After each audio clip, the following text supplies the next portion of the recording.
jaseche ya jasifu ahin wo to bole ni ji bole wulu ni mene hele ke wo so ne e na ja gba wuro mo eje mama kralo eje si on pa efen ta fra chenche yo npo bu won fante e yin pa omo no fante ni yon pa e eje so eje gba wuro mo eje man kralo eje o chame fo eje mi jaseche ne eje ta fra che eje ala bi gbele dagbe ta na eje ala bi gbele wọ́n chẹlẹ̀ be baba omi ka wọ́n chẹlẹ̀ iba ma tún hin wọ́n chọlẹ̀ wọ́n bu awa ina ye la we jase je wọ́n tún wọ́n chọlẹ̀ iba abuse wọ́n chemo ba fe sipa ojú o se pa iba ego ege ya ye gigi un no mele si wọ́n mo mele si wọ́n mo ene mi jase ke jase fo ye wọ́n chẹlẹ̀ ese no bona fe ko wọ́n jemo safo agbene ta frache boni eke kante ke yome je na ba ko wo ake ke kante yi me ke che me ke kante ha me na yi me ke ni bi ina wa hawo ina wa hawo nínú ni ike ha yo wo ke da ne fen situation ya bo we ne okrowa ta frache okrowa sakun do nínú ni anu je de safo adake wo fe wo siche ni ji ga dangbe fe o wa lo re ejo re ni ina wa ta frache wo to le je nko be to le me fata ina to le jasu fata na to le me ne wa je le ato le bo le geti atele ni na bo le wuru don ta ma ya ba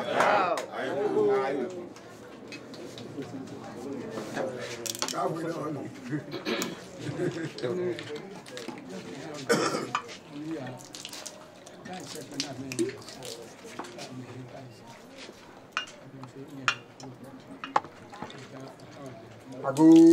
echemeganyeme amen cha manyaba o fe wo gbeyan fe eko cha manyaba ata cho fe bia ne wona ni bia ne wo cho ba ta je nwanu wa cho de na no ata chi ni wo tra ka chi ni wo domo ne o le fe bo ni wo lu ka bo to he gbeyan no aka mene wo tra chi ni ke ku mene hin wo chi ta mo ne ke wa ta wa mo chi da pele wo ha ke cho bi nu ko be ni wo njo to gba mi amen. Hey, mene suha ni ma suha na ma suha. Ma wo.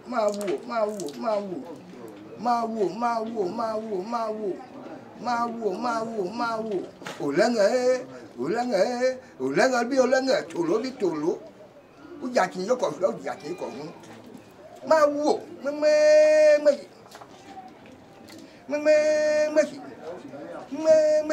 A se lo gbe yo. O keke hin yo ka me ya ko ye hu yo ka me ya o him ya report to me nche la ke mo be mi nche o gbe kan o gbe klo we mi nche yin mi nche bobu ko mi je ma wo jin fe obele mi ndai buji o we fe buji ameshayo amena minchebu yakwe de so bia ni minchebu ofue amo oye ofon wona bio minchebu lo ma ko bi ka minchebu no mo ka so we no we black mi agba ko di akuma ko bi bia ma me ko ka me ni ata minchebu mi na gine ake sane e ba ye okwo eshi obile ekomi una bile ekomi ni nume ni me ewo eko sakumo atole na bole gulu shi ake agbe ko le ja ni ko agbe ko le ja shi a me ni tobo e ame chobu na me ke botashi na me ka bo yuo na me chobo bo na yin hia ha koni bo no ya no palo se shi aka me chela hu ke e ka me ta shi do mene ameke ame be he na me kleta be sani ame jele jame koni wo klo aba kwejeme on pas faille. Eh, ça m'a jamais bon aimé. Aloué, au camé tout le pas. Nous tchèbou. Quelque chose là-bas. Cadeau pour tout. Aïko. Maniaba, tu lo maniaba. Hey, nene, so hatemani maswa na maswa. Nkachikwa pa chana pa dam. Mene bole niji sakumono manye. Nupa etole. De kome teshine atole manye. Namno tene bushi ha no kono kwa. Wono ni nyame kachame. Ka woku fenfio ni senta mi mi fise. Akamene akpale. Achale manye don, achole bole. Wo no ni chame kanyame fenfio, wo fe wole heko. Ya ke musuwa ya eni ke. De ka na blaba ke du ke fon ya eni. Twa no manye bla.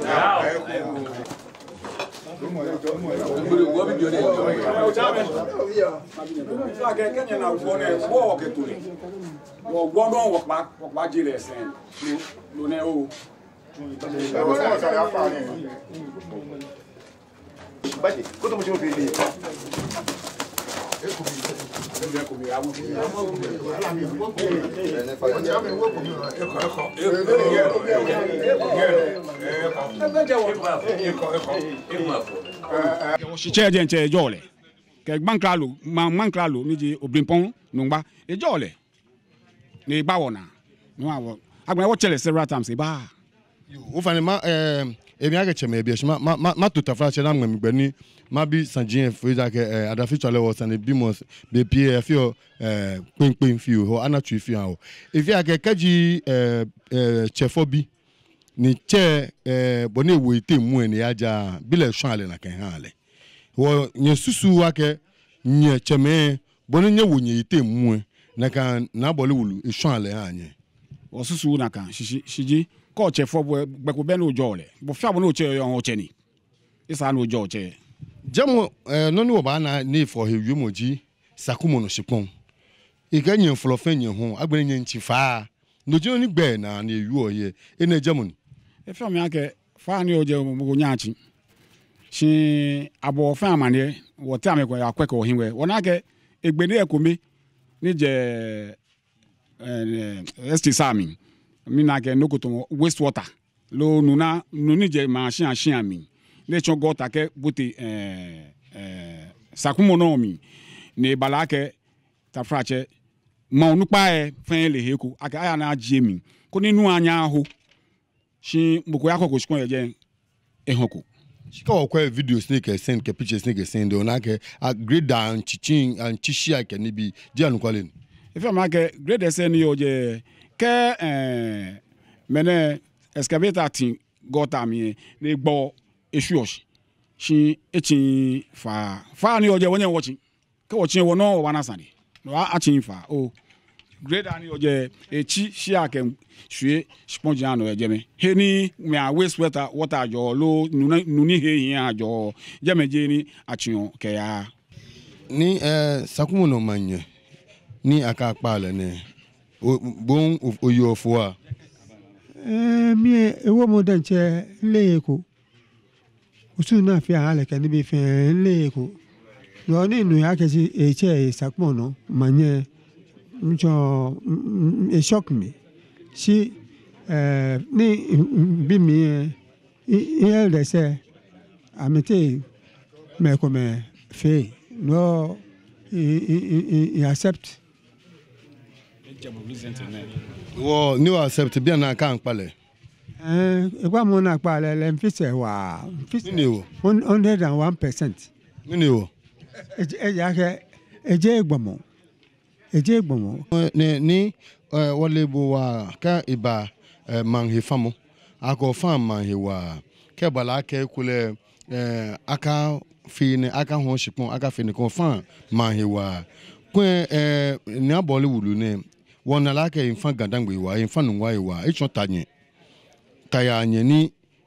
kenu kunu e boye ake sakumo ya a fe sakumo ne kan fe sakumo a hon shipon jin kun le mu be se le mu a shin le sakumo no kuni e ba ni bi ayi na ka pa le ne ni bo ko fi se ne mi ni o le bon ne e yo jame e very cunning and crafty Germany yo e jame for her own selfish ends for the welfare of the people me ka akemi tachi ni mi brand bi am mi chonye nye bana no ni pote ni yo for some time take the trouble ni get steadily ni na no gbon ni jile je gbon money if you say ake sakmo no ni manye don okay fi kan ha le den che shiko okwe wo mi ni wo yo se ka okwo na ake fi kan de gandangbe le bolo ake nyeke man ya nye fi man kan a cry wolf keke no ne you ebe mi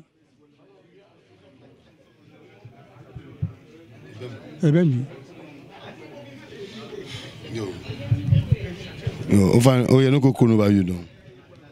mbe no ko chon ma wie bi antone si if at the right time ni bi kuma ni mahani the whole world anu eje jamu ine ke jami fe ka wo platform no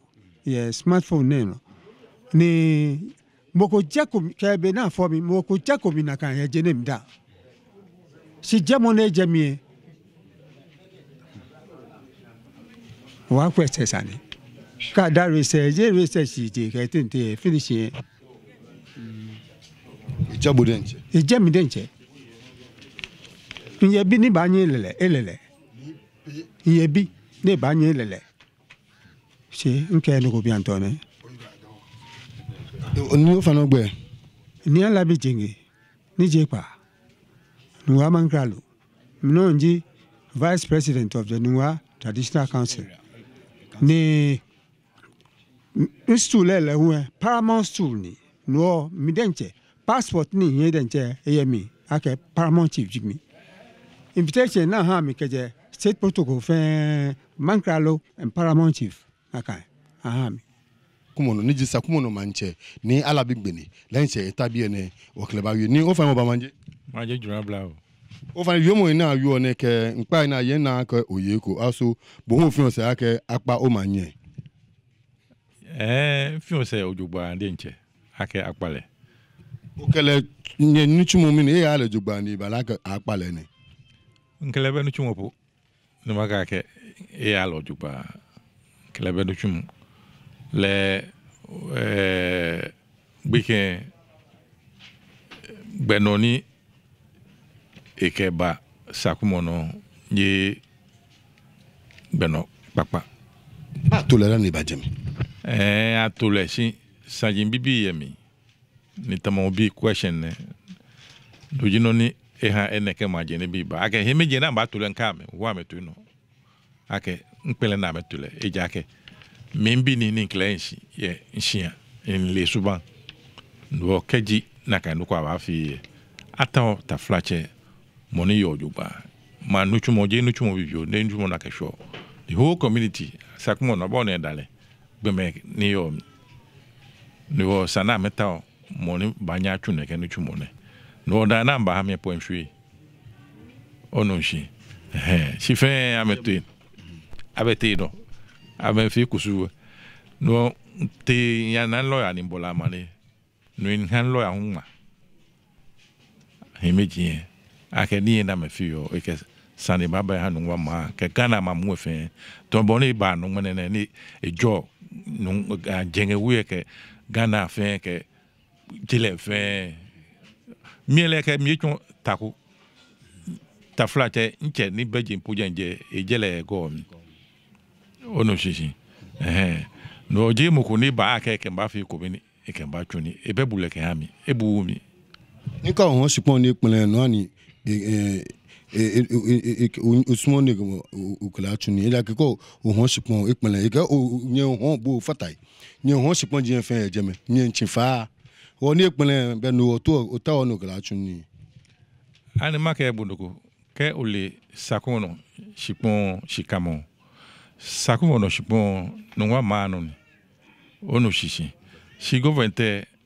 ko en wa madi akefi temahabo project onu shi no wa ma critically e behi wale ye shipon onu shi boni ubanya ukake ukwe kulu ho ajake mena ke ha ama me shipon na mentwa me forestry department ke me ni hwe ama shipon na mentuni no nyo attachment ni mentwa ma akwabu efulo onu shi no no ne atun forestry department le eku ake ajim na kuni eya main lagoon nemi ejake before then wo wi ake lagoon jenje echi no sana chami shine no a big project government ejeba project ne no minke forestry department nyemi kuni atao meni ba tuna kan chumo ono shino echo mi akeke me kuma gbele am waste water ni ba flat Kenya me kuma shian ni iba gba me na isa na jio na ha kuni nuwa ya aboti me lagoon emi ni chumo na chumo no pe ni chumo na chumo je no ko ono shi ke ka hon shi pon di le mo hon shi pon di mi ndi ake hon shi pon de ke chake ka okay well na bole wule hon shi pon di je ni ke chake kas yes e ke chake kas ke ni bi ono shi le hu hon shi pon ejem mi min ke bu mi ji manche no ko je mi min ke bu le shi pon talo ono shi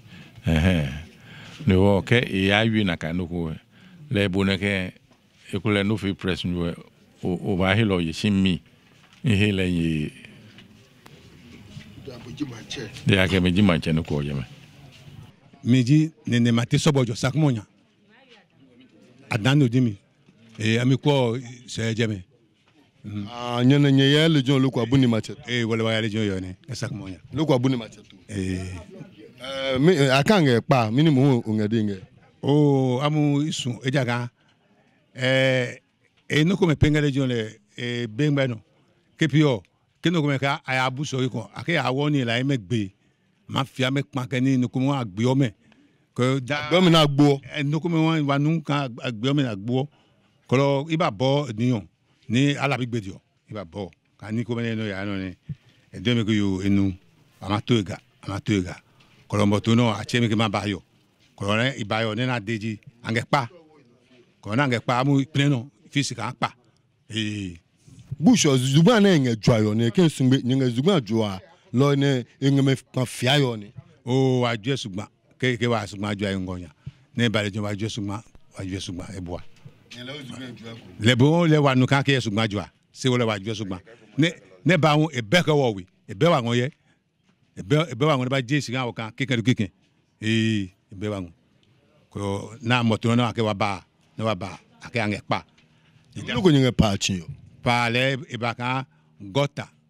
enyu ma ye ibaka aje gota mi ko ni nyu na ya ko lo jine ange pio ni se pina e pa chin debe achimpa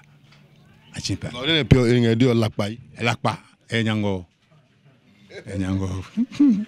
no manyo ma oke mo cho manyo ma no mi ke le na bole wulo na che ju azugbe wa nu ka ju asugba ko wa nu kan lo le chake ke wo lo le ka me ni di ojan yo mo chu over acho mi Richmond Asobojo asebri majimi area mi ni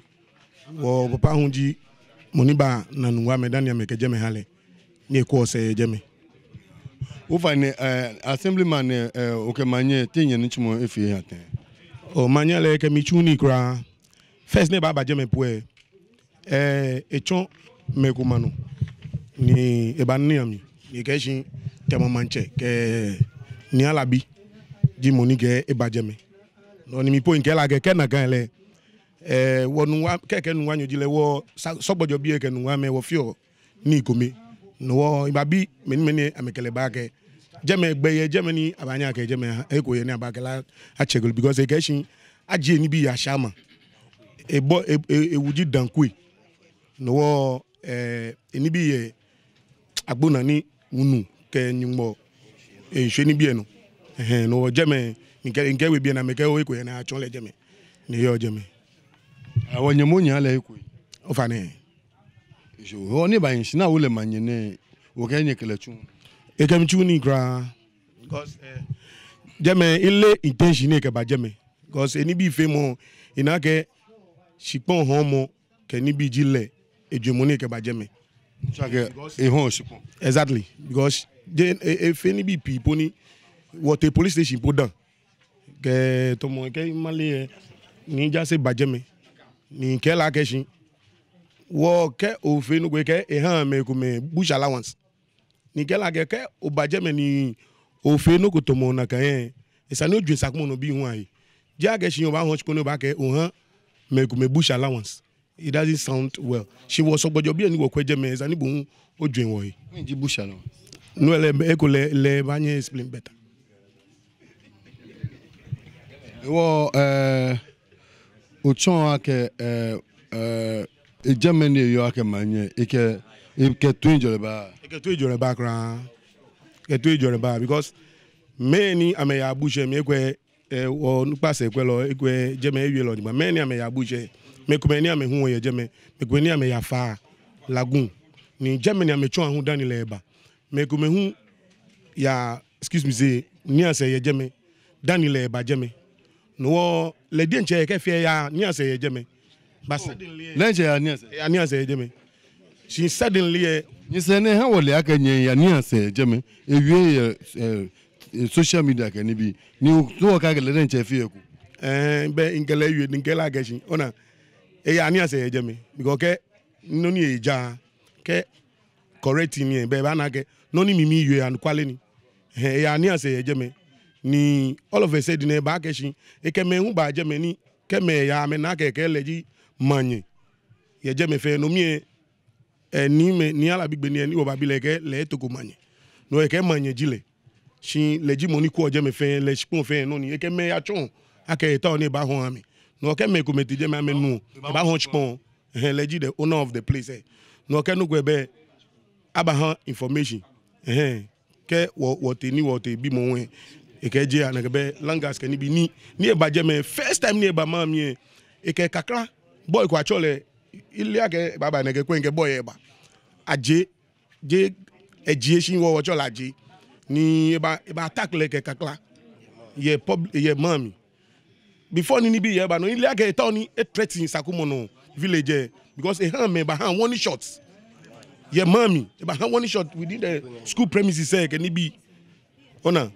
no most of the time if you're busy in brother ji money get fear each one le jeme kenibi e brother na dey che e ke gun me no dan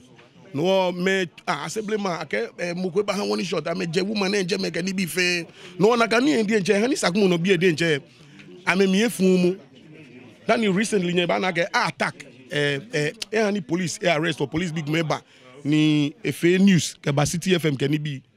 jeme wo te wo ikele awia keshi no boni me ba jeme bo o attack wo boy ko ni oyibo already yi o ladies ko me keni bi o ye me ga yi me ni ame ya bushe mi se bi ka me wa ye ko boni o ke manye jibu e isani o hani male ko ni acha me ni aka ma wi shi o hani ayi ame ayi me ni ke no e be right ni police be ba won e hani arrest me ni boy say ni boy ni ye ame attack le ke mi e hani boy say ba attack le no esani ehani police be oni ame arrest ni ka me ba yue shishinu mo ya ba no ika ma ke shino be community e fen aba ko ni alo wo kete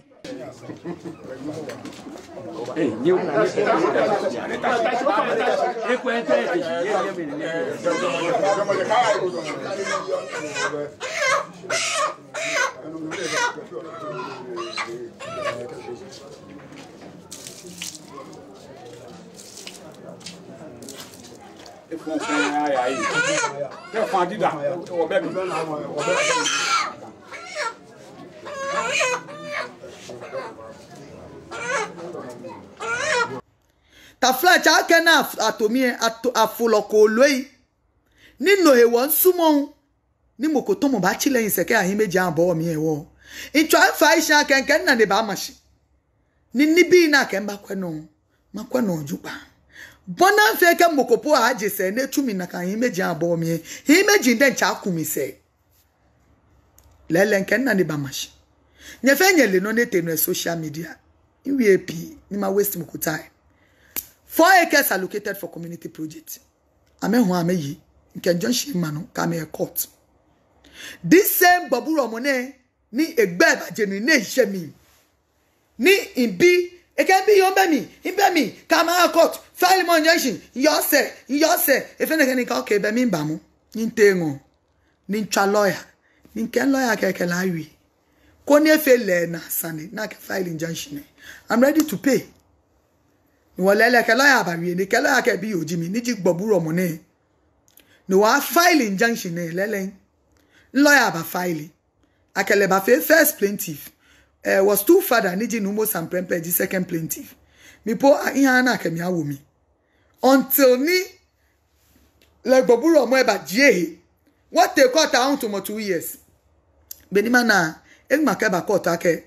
jengewenyo yesani no wa je yesani emi bomo no ke sani akote no ji one bomb mane gbichin China the same gboburo money ka abacha sakumo mi kept the same people na chu amene abacha mi is the same people with the same machines ni achi sakumo no one nyeme na mu chu ame the same person you introduce no ke Gonti Rahim na me no chiameta ni amemba ni abacha faami ni ngonna aka abacha mi ni sakumu akashi ni wose ke moko ka anto ami uma ke sakumu ni no ni fi ha oni nyese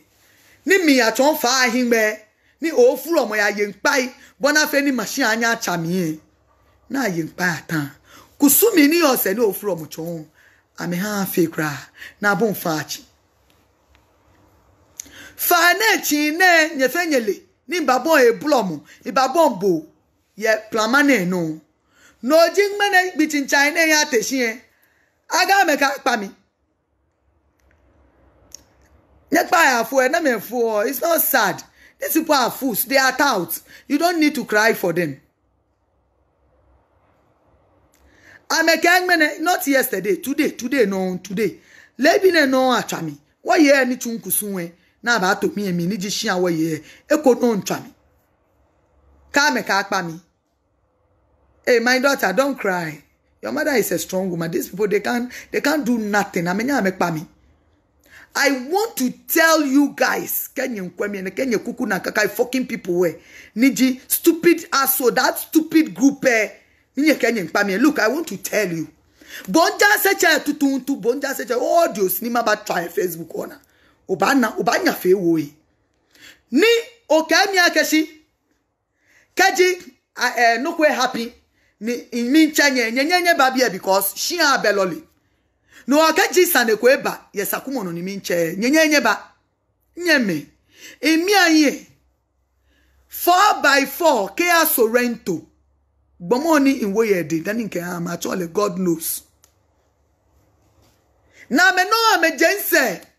na mani na ne ko blanu na ke le den wololi e ni ke ha mi no we ha me shika na ye au na ye 300 million bemi na me wo 300 million ke he loli e ni ke ha me eno 2 weeks penny open defecations and here banaba attack me itwa insenche nja se cheniji bokete wulu eni bila ke mpa aja kele tututu ele papa nyemi tututu ni se na kra leji moko ntwa ke leji moko ni ka ha fe ni mpo le tash mani manya videos nyana ni na ne wa ni ba chala ka o mpa aba attack me e bi e mi gba bo fa ni nyeba sani ja se che mi den che papa nyemi ni to mi e ke mi aka loli eni ke ha me loli gbin ni nyeka ameka mini akpa me because in bacha me gbe Facebook I'm calling your names I'm calling now I'm explaining properly bako me explaining ni gbe ma nu no ni nchon shi nye me mi pa nye fai Kia Sorento 4x4 lo le gbi ni bo achi ofuta ina achifa ni boji ja seche ni at a very good reasoning person very good level of human being when you boji jengewe ja seche you should be the correct person nisa no stop me from feeling the river because jengewe sakumo jengewe shipon me no akwa boja se chene boji muni sani onye po stop me pon wie nchechon shebo emo oya obapa ko ne keki asorento ne no eje anye me ma forward voice note brutal kajingmene na atomi ni ake akpa mi ni mesenche ni tashin nya kwa video sefin ake nye bia bulu ina ake ni mesenche ni tashin na atomi ni mele yo kone yenpa na anya pa mi lo e tasen mi na ake pa mi senche be nya kan yenpa mi. Are you people crazy? Are you normal? Are you sure you are all right? Nyelakeshi nyebanye kakanye to mi manye nyeba wo emuji nyenye we I'm a queen mother. I'm the divisional queen mother of Sakumono and I remain the queen mother of Sakumono whether you like it or not. Go and bend the sea, man. Nyenye fe foko nyenye fe ta. Come on, iya shon nyebi anu nyeboti anu wa manepe nyeboti ami atomine 2018 13th December nyebi aka ni tumoni mi iba chue neke tafla che manyemeni achu ato ye nunwa dani mi ni tashina ato mi 3 years pene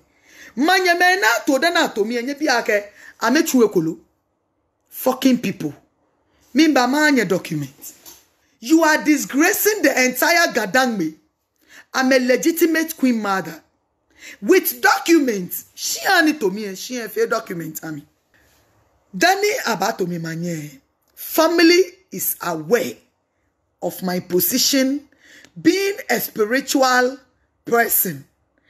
The family, I mean the Jengewe clan, is aware I was born a Marine. Minka iye manye. It's small because spiritually I'm a strong queen mother. In fact, I'm a real queen. Ordained, I was born a queen. No, it's small.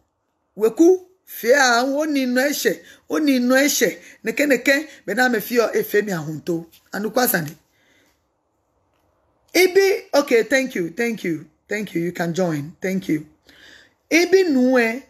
nu last born e papa ke kwe nga. Okay, kwa ko ba ye manye. Shi onu eshe na ka ba to bushi ake. What's your stress? Noni oye being a spiritual person Eji nokoni ake fobu. Shi ene nokoni o inherit ne shono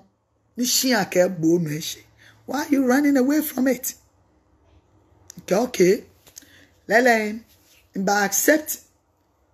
Nyameba fear me kusumi kenibi. I started fighting before I even became a queen mother. Newa itu ese neke any first to be a do am check kenibi. E budget 2 plots ye jeme. 2 plot aka anang atongo. Niji anang atongo mo fe mo ni le nu wa manemi. Kwa ka anang atongo ofo le chamo na kan. La ke 2 plot ne eke wele gboburo mo niji blema egbe akwete Steven ni nwe na chole gboburo mo shiche. Eke wele TV, fridges, deep freezers, air conditions ejala hanu awoyi. Mini tabi mi tutuntu ekabawi mi akawi. Mi tutuntu akawi na ajishkon. Okay. Oya ojo wulo mu eta. Nyemi agoso ka fu ameda chi eni aboso ka fu ameda mi meneme. Never be afraid of them. Me afraid. More vim. More vim. These people are just empty barrels.